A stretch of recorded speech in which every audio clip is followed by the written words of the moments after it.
Hello students, मैं अंजलि पयाल स्वागत करती हूँ आपका आईसीटी वर्चुअल क्लासरूम देहरादून से। कैसे हैं आप सब लोग? उम्मीद करती हूँ आप सब लोग अच्छे होंगे और अपनी लाइफ में बहुत बेहतर कुछ कर रहे होंगे।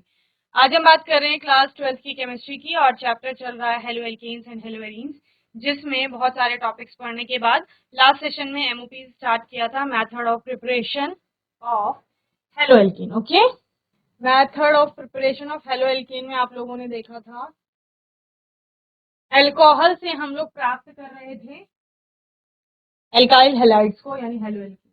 तो कैसे कैसे? पहले आपने बोला by action of hx hydrogen halide या हेलोजन एसिड जो आपके होते हैं उनसे अभिक्रिया कराएंगे अल्कोहल की, और फिर हमें क्या प्राप्त होंगे? यहाँ पर एल्काइल हैलाइड प्राप्त होंगे, जिसमें आपने कहा कि 1 डिग्री और 2 डिग्री अल्कोहल जो होते हैं उनकी अभिक्रिया हम लोग उत्प्रेरक की उपस्थिति में करवाते हैं, जैसे कि एनहाइड्रस ZnCl2 आपने यहाँ पर लिया, और वहीं पर 3 डिग्री अल्कोहल जो होते हैं वो डायरेक्ट रिएक्ट कर लेते हैं आपके HCl से, जैसे कॉन्सेंट्रेट HCl आप लोग ले रहे थे, और सिर्फ हिलाने पर ही वो अभिक्रिया आपकी संपन्न हो जाती है। ठीक है, रिएक्टिविटी आपने देखी थी 3 डिग्री अल्कोहल की सबसे अधिक है, 2 डिग्री की उनसे कम है, 1 डिग्री की और कम। Okay, then preparation of haloalkanes from alcohol, जैसे एल्काइल ब्रोमाइड की को बनाने की अभिक्रिया देखी थी, एल्काइल आयोडाइड को किस प्रकार से बनाया जाएगा।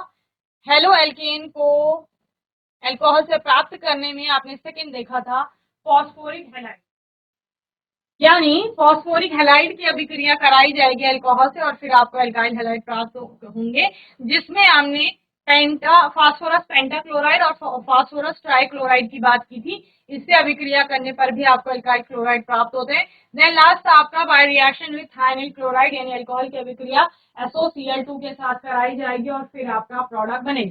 तो आपने कहा SOCl2 से अभिक्रिया कराने पर एल्काइल क्लोराइड प्राप्त होगा, साथ ही सल्फर डाइऑक्साइड प्राप्त होगी आपकी। और ये वाला जो मेथड है कौन सा, जिसमें आप थायनिल क्लोराइड से अभिक्रिया करा करके एल्काइल क्लोराइड प्राप्त करते हैं, इस अभिक्रिया में आपको प्योर एल्काइल क्लोराइड प्राप्त होते हैं, इसलिए और मेथड्स की तुलना में ये बहुत अच्छा आपका मेथड होता है या इसको प्रेफरेंस दी जाती है। ठीक है, दूसरा था आपका फ्रॉम हाइड्रोकार्बन। हाइड्रोकार्बन में से हम क्या करेंगे? एल्काइल हैलाइड को प्राप्त करेंगे, जिसमें पहला था कि by free radical halogenation of alkane. Alkane का आपका मुक्त मूलक हेलोजिनेशन किया जाता है और उससे हमें क्या प्राप्त होंगे? एल्काइल हैलाइड प्राप्त होंगे, जैसे कि आपको हम लोग यहाँ पर क्लोराइड की बात करें तो एल्केनों के मुक्त मूलक क्लोरीनीकरण व ब्रोमीनीकरण से समावेवी मोनो और पॉली हेलो एल्केन आपको प्राप्त होते हैं, जिनका की एक जटिल मिश्रण प्राप्त होता है बेसिकली, जिसे शुद्ध यौगिकों में पृथक करना कठिन हो जाता है। परिणाम था कोई भी जो एक यौगिक होगा उसकी जो यील्ड आएगी वो लो आएगी। ओके, चलिए नाउ फ्रॉम एल्कीन्स पर हम लोग बात करते हैं, यानी कि आपका अनसैचुरेटेड हाइड्रोकार्बन एल्कीन से हम लोग क्या प्राप्त करेंगे? एल्काइल हैलाइड प्राप्त करेंगे। चल, तो यहाँ पर addition of hydrogen halide and alkene is converted to corresponding alkyl halide by reaction with hydrogen chloride, hydrogen bromide और hydrogen iodide. Propene yields two products, however, only one predominates as per Markovnikov rule. क्या समझ आया? देखो होता क्या है, ये आपके पास एल्कीन है, ठीक है, इस प्रकार से समझिए, इस प्रकार से समझिए कि देखो आपके पास प्रोपीन की बात हो रही थी ना,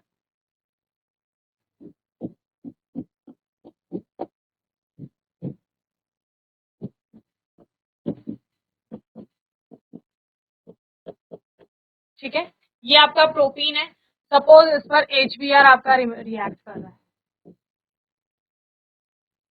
ठीक है, हाइड्रोजन ब्रोमाइड से आपका प्रोटीन की अभिक्रिया कराई जा रही है।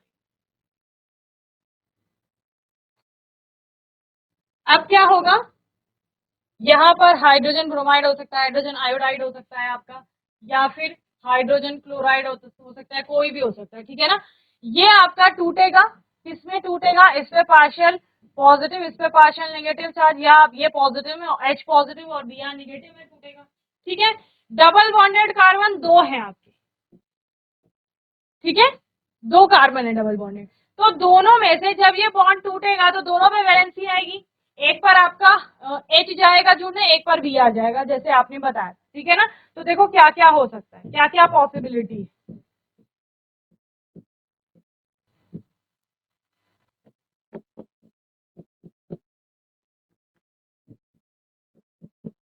यहाँ वैलेंसी आ गई दोनों जगह। अब आप कह रहे हो कि एक स्थान पर यहाँ हमने क्या जोड़ दिया है, Br जोड़ दिया है, और एक पर आपने क्या जोड़ दिया है, H। पहला केस ये है।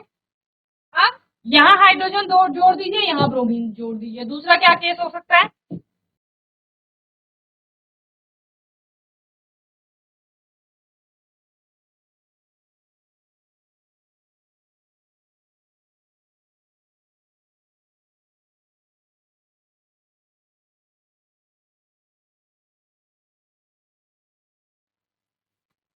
ठीक है। दो प्रकार के कंपाउंड आ सकते हैं। अब क्या कहा जा रहा है कि कंपाउंड जो आपका आएगा या प्रोडक्ट जो आपका आएगा, वो प्रोडक्ट मार्कोनिकॉफ रूल के बेसिस पर बनेगा। मार्कोनिकॉफ रूल क्या कहता है आपका, मार्कोनिकॉफ रूल कहता है कि जब कोई अनसिमेट्रिकल हाइड्रोकार्बन होगा, ये कैसा है, अनसिमेट्रिकल हाइड्रोकार्बन है, असममित हाइड्रोकार्बन है, ठीक है ना। जब यहाँ पर आपका कोई अनसिमेट्रिकल रिएजेंट अटैक करेगा, ठीक है, अनसिमेट्रिकल रिएजेंट ये अटैक करेगा, तो इसका जो पॉजिटिव पार्ट है, कौन है, पॉजिटिव पार्ट है, वो इन दोनों कार्बन में से, जो डबल बॉन्डेड कार्बन है, उनमें से ऐसे कार्बन पर जुड़ेगा जिस पर नंबर ऑफ हाइड्रोजन एटम्स ज्यादा है। क्या समझ आया, क्या बोला मैंने, देखो, जब कोई अनसिमेट्रिकल कार्बन, अनसिमेट्रिकल हाइड्रोकार्बन पर आपका कोई रिएजेंट अटैक करता है, जो कि अपने आप में अनसिमेट्रिकल है, वो अटैक करेगा, तो जो उस रिएजेंट का पॉजिटिव पार्ट है, वो उन दोनों डबल बॉन्डेड कार्बन में से एक ऐसे कार्बन पर जुड़ेगा जिसमें नंबर ऑफ हाइड्रोजन एटम अधिक है। तो पॉजिटिव पार्ट क्या है, H पॉजिटिव, तो ये कहा जाएगा, ये इस वाले कार्बन पर जाएगा। क्यों, क्योंकि इसमें दो हाइड्रोजन है, और इस कार्बन पर देखो, इसमें तो एक ही हाइड्रोजन जुड़ा, और इसका जो नेगेटिव पार्ट है वो इस पर जाएगा। तो यानी जो ये वाला है, जहां पर सेकंड नंबर के कार्बन पर आपका Br जुड़ा हुआ है, ये आपका क्या हो जाएगा बच्चे, ये मेजर प्रोडक्ट हो जाएगा। क्लियर है। तो यानी 2 ब्रोमोप्रोपेन, इसका नाम क्या है, 2 ब्रोमोप्रोपेन, और 1 ब्रोमोप्रोपेन आपका क्या है, माइनर हो जाएगा,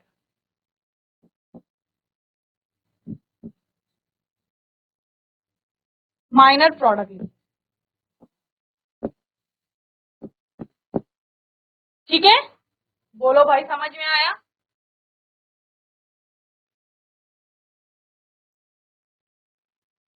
और इस नियम को आप ऐसे भी कह सकते हैं, जब किसी अनसिमेट्रिकल एल्कीन, अनसिमेट्रिकल हाइड्रोकार्बन पर आपके हेलोजन एसिड का अटैक होता है, तो जो हेलोजन एटम होता है वो एक ऐसे कार्बन से जुड़ता है जिस पे less number of hydrogen atoms होते हैं। क्लियर है, बोलो।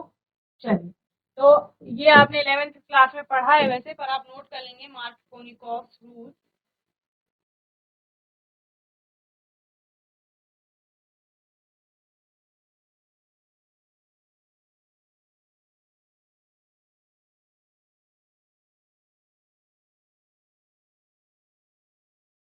Markovnikov's rule,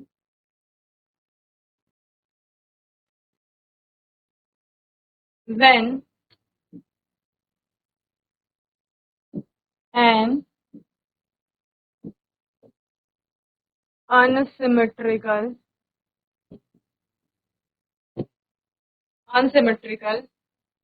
structure or hydrocarbons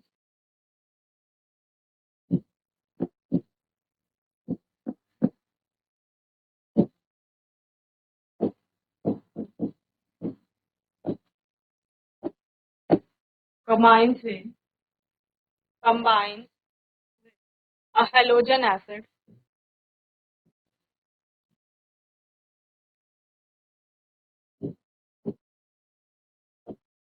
a halogen acid, halogen atom, halogen acid, or the halogen atom or halogen adds itself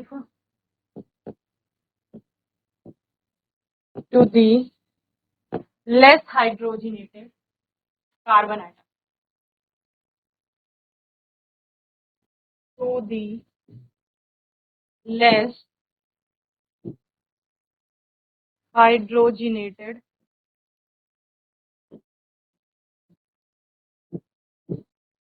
carbon atom. Clear है? बोलो।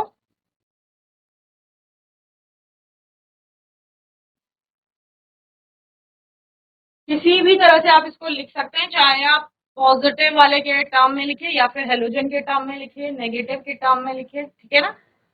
चलिए, तो क्या समझ आया? ऐसे केसेस जहां पर आपका अनसिमेट्रिकल आ रहे हैं, या तो दो टाइप के प्रोडक्ट हो सकते हैं, या फिर आपका एक प्रीडोमिनेंट होगा और एक फिर कैसा होगा जो कम यील्ड देगा, ठीक है। तो ऐसा क्यों हो रहा है? क्योंकि मार्कोनिकॉफ रूल को वो फॉलो कर रहे हैं, ठीक है ना। तो उसी के बेस पर आपने यहाँ पर देखा था कि आपको बोला गया था कि आपको प्रोपीन से आपको क्या बनाना है, यहाँ पर ब्रोमोप्रोपेन या प्रोपाइल ब्रोमाइड जिसे आप कह रहे हैं वो बनाना है, ठीक है। Addition of halogen in the laboratory, addition of bromine in CCl4 carbon tetrachloride to an alkene resulting in discharge of reddish brown color of bromine constituents, an important method for the detection of double bond in a molecule. The addition results in the synthesis of vis dibromide which are colorless. Okay? क्या कहा जा रहा है यहाँ पर?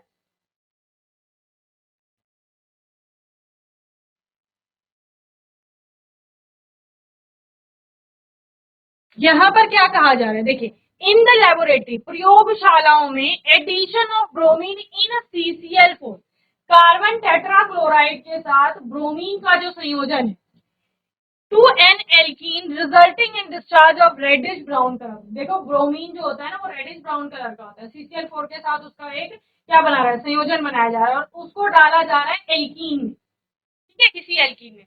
और जैसे ही वो एल्कीन के संपर्क में आएगा, कौन? ब्रोमीन जो है CCl4 के साथ, तो वो ब्रोमीन का जो रेडिश ब्राउन कलर है वो क्या हो जाता है? डिस्चार्ज हो जाता है, डिसअपियर हो जाता है। Reddish brown colour of bromine constituent and an important method for the detection of double bond in a molecule. और ये क्यों किया जा रहा है? आपको कोई अननोन कंपाउंड दे दिया गया है और आप बोल रहे हैं सपोज इसमें डबल बॉन्ड हो सकता है, यानी कोई एल्कीन है सपोज, तो फिर हम क्या करेंगे? तो फिर आप लोग ब्रोमीन का CCl4 के साथ संयोजन कॉम्बिनेशन लेंगे और क्या करेंगे? एल्कीन जो हो सकता है उसमें उसको मिलाएंगे। अगर उसका रेडिश ब्राउन कलर जो है ब्रोमीन का वो गायब हो जाता है उसमें मिलाने पर, इसका मतलब जो कंपाउंड आपने लिया था वो एक एल्कीन है, और एल्कीन ही क्या कर रहा है? उस ब्रोमीन का कलर वहां से गायब कर रहा है। Okay, the addition result in the synthesis of vic dibromide which are colourless. और उसके बाद क्या फॉर्म होगा? एल्कीन के साथ वहां पर जो आपका ब्रोमीन है वो अभिक्रिया करके एक विस डाइब्रोमाइड बनाएगा। ओके, चलिए इसकी रिएक्शन देखिए। जैसे इथीन था सपोज आपके पास,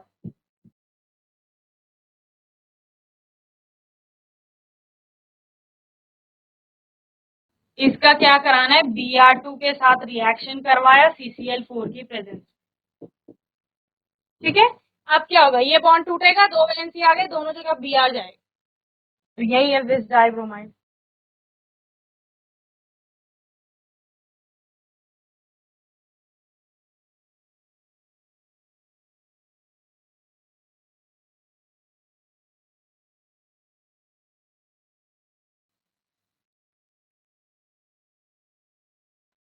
क्या ये? एथिलीडीन डाइब्रोमाइड। ओके, और ये कैसा होगा? कलरलेस होगा, तभी तो रंगहीन हो गया है आपका पूरा जो सोल्यूशन।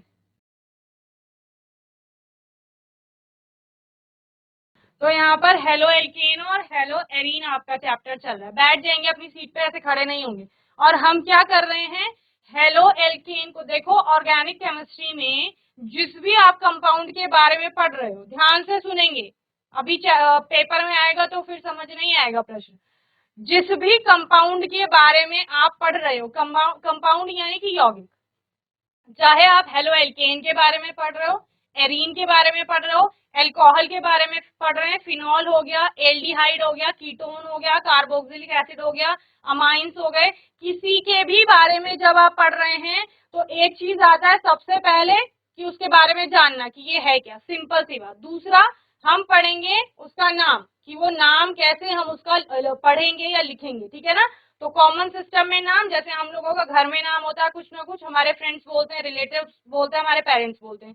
दूसरा हमारा एक ऑफिशियल नेम होता है, वैसे ही भी इन कंपाउंड का भी एक कॉमन नेम है, और दूसरा IUPAC ने जो रूल सजेस्ट किए हैं उनके बेसिस पर हम एक नाम लिखते हैं, ठीक है। फिर क्या आएगा, फिर हम इनको क्लासिफाई करेंगे, कि क्लासिफिकेशन हम इन लोगों की देख रहे थे। उसी प्रकार से हमने हेलो एल्केन का भी नामकरण किया था, उसके बाद हमने उनको क्लासिफाई किया यानी वर्गीकृत किया, और हम अब MOPs पर, मेथड ऑफ प्रिपरेशन, ये इंपॉर्टेंट पार्ट कवर करता है आपके सिलेबस का, ठीक है ना। किसी भी कंपाउंड का आपका मेथड ऑफ प्रिपरेशन पूछा जा सकता है, और वो डायरेक्ट नहीं पूछेगा कि हेलो एल्केन बनाओ, वो सिर्फ आपको रिएक्टेंस दे देगा, आपको प्रोडक्ट बताना है, यानी कि अभिकारक बता देगा और अभिक्रिया को पूरा कीजिए। तो इस प्रकार से हम इसी में हमने क्या क्या चीजें पढ़ी। सबसे पहले हमने बोला कि जो हम हेलो एल्केन्स को बनाएंगे वो कहाँ से बनाएंगे, आपका एल्काइल हैलाइड से बनाएंगे, वहां से बनाएंगे, एल्कोहल से बनाएंगे आपका हेलो एल्केन को। हेलो एल्केन और एल्काइल हैलाइड एक ही है, ये ध्यान रखना, ठीक है।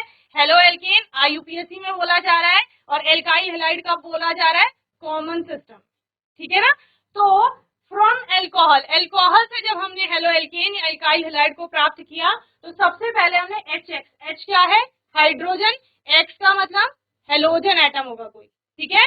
क्लोरो, ब्रोमो, फ्लोरो, आइडो, इनमें से कोई होगा, ठीक है। तो हेलोजन एसिड की अभिक्रिया एल्कोहल से कराएंगे तो एल्काइल हैलाइड बनेगा। दूसरा फॉस्फोरस हैलाइड होगा कोई आपका, कोई फॉस्फोरिक हैलाइड होगा, जैसे कि फॉस्फोरस पेंटाक्लोराइड की बात की, फॉस्फोरस ट्राइक्लोराइड की बात की, तो उनमें क्लोराइड Cl है, तो Cl आपका एक हेलोजन, तो वो जुड़ेगा आपका किससे, एल्कोहल के आपका एल्काइल ग्रुप से, और OH को हटा देगा वहां से, फिर से एल्काइल हैलाइड बन जाएगा by reaction of SOCl2, thionyl chloride इसको कहा जाता है। तो थायरिल क्लोराइड की अभिक्रिया एल्कोहल से कराएंगे और एक क्लोराइड यानी एक आपको एल्काइल हैलाइड प्राप्त हो जाएगा। और इसी श्रृंखला में हम देख रहे थे फ्रॉम हाइड्रोकार्बन, जहां पे बाय फ्री रेडिकल हेलोजिनेशन देखा एल्केन के साथ, और अब हम पढ़ रहे थे फ्रॉम एल्कीन, यानी एल्कीन से किस तरह से आपका एल्काइल हैलाइड बनाया जाएगा, ठीक है ना। देखिए, तो सबसे पहले हमने क्या बोला, सिंपल सी बात, एल्कीन किसे कहा जाता है, एल्कीन का मतलब क्या होता है, अनसिमेट्रिकल हाइड्रोकार्बन, असममित हाइड्रोकार्बन, एक ऐसा हाइड्रोकार्बन जिसमें सिमेट्री नहीं है, ठीक है। दूसरा, ईन का मतलब होता है डबल बॉन्ड, यानी कि इस कंपाउंड में कहीं ना कहीं पर डबल बॉन्ड होगा। अब इससे हमको ये एल्काइल हैलाइड प्राप्त करना है, समझ रहे हैं। तो कैसे प्राप्त करोगे, तो सिंपल सी बात है, एल्कीन के साथ अभिक्रिया कराई जाती है किसी हेलोजन एसिड की, किसकी, हेलोजन एसिड, यानी जिसको आप हाइड्रोजन क्या कह रहे हो, हाइड्रोजन हैलाइड भी कह रहे हैं, यानी हाइड्रोजन के साथ HX जिसको आप कह रहे हो, जिसको सबसे पहले अल्कोहल के साथ अभिक्रिया कराई थी, तो उस केस में आपने HBr ले लिया, ठीक है ना, हाइड्रोजन ब्रोमाइड ले लिया, और उसकी अभिक्रिया किससे करा रहे हैं, एल्कीन के रूप में। आपने अनसिमेट्रिकल बोला ना, तो इथीन को नहीं ले सकते, क्यों, क्योंकि वो सिमेट्रिकल है। अनसिमेट्रिकल में आपने क्या लिया, यहाँ पर प्रोपीन लिया, तो प्रोपीन के साथ अभिक्रिया कराई जा रही थी हाइड्रोजन ब्रोमाइड की। ध्यान से सुनेंगे, अब यहाँ पर क्या होगा, ये डबल बॉन्ड टूटेगा, टूटेगा, दो जगह वैलेंसीज आएगी इन दो कार्बन पे, तो कौन सा आपका कार्बन है जिससे हाइड्रोजन जुड़ेगा, और कौन सा ऐसा कार्बन है जिससे आपका ब्रोमीन जुड़ेगा, सिंपल सी बात।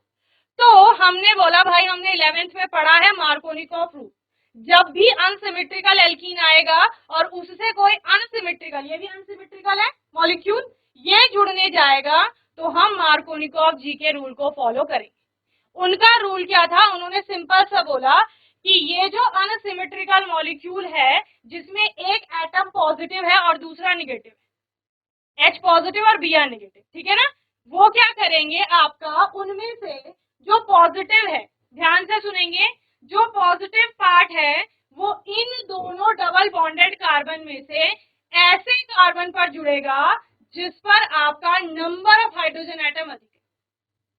क्या कहा मैंने? कोई अनसिमेट्रिकल मॉलिक्यूल जो है, ये अनसिमेट्रिकल मॉलिक्यूल है, इसका जो पॉजिटिव पार्ट है वो इन दोनों कार्बन में से, इन दोनों का मतलब क्या है, जो डबल बॉन्डेड कार्बन है, उन दोनों कार्बन में से ऐसे कार्बन से जुड़ेगा जिस पर नंबर ऑफ हाइड्रोजन एटम्स अधिक हैं। या आप क्या कह सकते हैं कि अनसिमेट्रिकल मॉलिक्यूल का जो हेलोजन एटम है, हेलोजन एटम कौन सा है, Br, यानी निगेटिव पार्ट, वो इन दोनों कार्बन में से एक ऐसे कार्बन से जुड़ेगा जिसमें नंबर ऑफ हाइड्रोजन एटम कम है। समझ गए? तो इस तरह से हमारे दो कंपाउंड आए और मार्कोनिकॉफ रूल के अकॉर्डिंग ये वाला हमारा क्या आ गया, मेजर कंपाउंड आ गया। दूसरा हमने क्या बोला, ये तो अनसिमेट्रिकल का केस हो गया।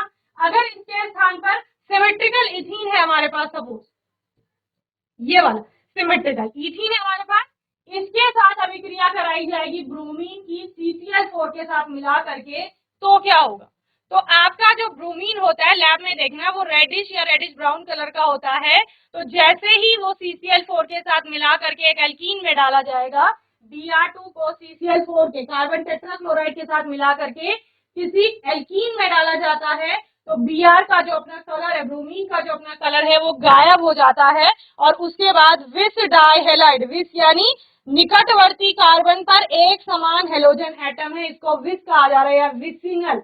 और डाई, डाई का मतलब दो, हेलाइड का मतलब हेलोजन एटम। विस डाइहेलाइड आपको प्राप्त होता है जो कि कैसा है, कलरलेस है, यानी कि रंगहीन है। ठीक है, तो इस तरह से आज हमने एल्कीन से इसको बनाने का प्रयास किया, मार्कोनिकॉफ रूल यहाँ पर देखा। आने वाले सेशन में हम हेलोजन एक्सचेंज से बनाएंगे एल्काइल हैलाइड को, और जिसमें फिंकलस्टीन और स्वार्ट्ज की रिएक्शन आती है जो आपकी इंपॉर्टेंट है। क्लियर है? चलिए, तो मैं उम्मीद करती हूँ आज का सेशन आप सभी को अच्छे से समझ में आया होगा। बातें कर रहे थे पूरे सेशन में GIC नारायण भगत, हैंड रेज करिए, समझ में आया, कुछ ध्यान दिया जो पढ़ाया गया? ठीक है, चलिए, बाकी आपका कोई भी डाउट होगा, क्वेश्चन होगा तो आने वाले सेशन में आप लोग पूछ लेंगे। और तब तक के लिए ICT वर्चुअल क्लासरूम से जुड़ने के लिए धन्यवाद।